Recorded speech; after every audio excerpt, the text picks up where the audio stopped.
Hey girlfriends.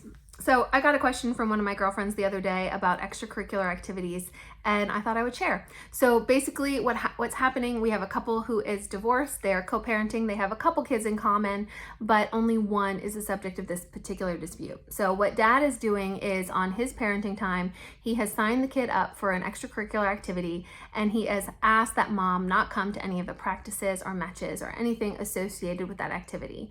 So mom comes to me and she asks, like, is this reasonable? Is this something that normally happens? Does this mean that I am now excluded from this part of my child's life just indefinitely?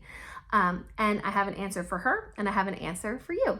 So hi guys, my name is Katie Carter. I'm a Virginia-based family law attorney, and I have spent my career representing women and moms exclusively in family law cases. And this is on its surface, kind of an easy question. In general, as far as it relates to extracurricular activities, we do allow parents to, unless there's something in the agreement or court order that says otherwise, to sign their child up for extracurriculars on their own parenting time without the consent or involvement of the other parent. We don't generally make it so that the other parent has to then, do that activity on her parenting time. But we allow the other parent to make those decisions, care for the child in the day-to-day life and enroll them in extracurricular activities on their own parenting time. So, but what happens in a case like this? Can he prevent her from coming? I think he probably can't prevent her from showing up at a practice or a game. There's nothing illegal about either him trying to keep the information from her or her for showing up, especially when it comes to a game or a match as opposed to just a practice. There's nothing that she would be violating by being there. I do think this is really ugly behavior, really unhelpful behavior. And if you're trying to establish any kind of remotely cooperative co-parenting arrangement, this is definitely not what you want to do. I think it would reflect poorly on him if this issue went to court. I don't necessarily know that it would influence a custody and visitation decision, but enough of those little details, enough of those efforts to exclude the child's other co-parent from the child's life could ultimately have an impact. In Virginia, we don't mandate 50-50 custody. I know some states in the country do that now. There's a lot of places where 50-50 is just kind of the default. It's not the default here. We use the best interest of the child factors. Those are codified by statute in Virginia, and we use those to come up with kind of a customized solution for each child in each case.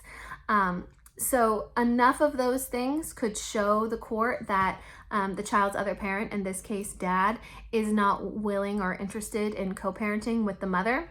And that could reflect poorly on him. That is one of the things that we would look at if we were looking at the best interest of the child factors in determining what custody and visitation arrangement is going to be appropriate in this case.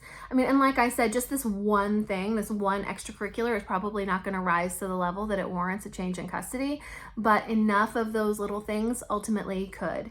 So if you're being excluded, I mean, I do think that's unreasonable. I think it's unhelpful. I think it's unlikely to lead to the kind of co-parenting arrangement that is in everyone's best interests.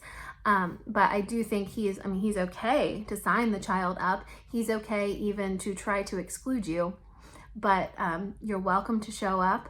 I would ask the child, without putting the child in the middle, I think it's enough to say, oh, like, I'm so glad to hear you're enjoying this activity, this sport, this whatever so much. Like, when's your game? When's your show? When's your play? I'd love to see you. Like, how much I love supporting you. Like, I'm so proud of all the hard work that you're doing, and I can't wait to see you. I wouldn't put them in the middle, but I think it's appropriate. I mean, just kind of the way you would be about any other activity that the kids were involved in. I can't wait to see you at the swim meet. I can't wait to see you at the orchestra concert.